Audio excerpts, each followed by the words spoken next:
నీ వల్ల మాకు లాభమే కానీ నష్టం జరగదని నాకు తెలుసు.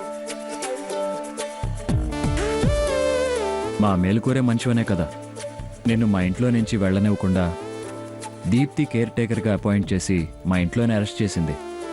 దీప్తి గారి పెళ్లితో నాకు బెయిల్ దొరుకుతుంది, నేను రిలీజ్ అవుతాను.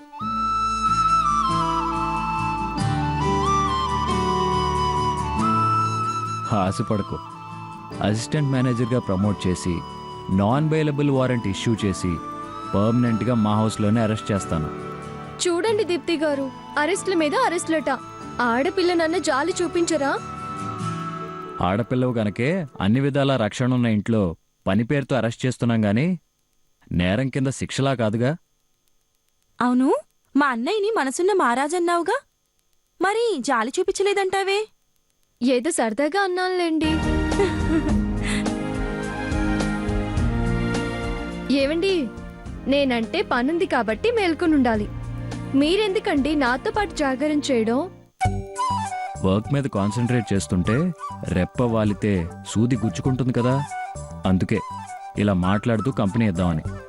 వర్క్ మీద దృష్టి తగ్గి మాటల్లో పడితే వర్క్ పాడవుతుంది, నా మాట పోతుంది. చేతగాని దానివి ఎందుకు చేసావని మాట పడాల్సి వస్తుంది. మీకు బాధ, నాకు దుఃఖం. అవసరం అంటారా? కట్ చేసి మమ్మల్ని పంపించాలని కౌంటర్ వేస్తున్నావా? కాదండి, ఆయన కౌంటర్స్ వేసే లెవెల్ నాది. పుట్టినరోజు పసిపాప నిద్రకొస్తే డల్గా ఉంటుంది కదా, అందుకే పెందలాడే ప్రశాంతంగా పడుకొని రేపు ఫ్రెష్గా అందంగా బోసి నవ్వు లాంటి చిరునవ్వులు దీప్తి చిందించాలని అనుకుంటున్నాను. పాపా, వెళ్ళి పడుకోమ్మా. ఏయ్, నిద్ర రాకపోతే చెప్పు. జో అచ్యుతానంద అని పాడుతూ కాళ్ళ మీద పడుకోబెట్టుకుని జోలపాట పాడుతూ ఉయ్యాలూపుతాను. చూడన్నయ్యా,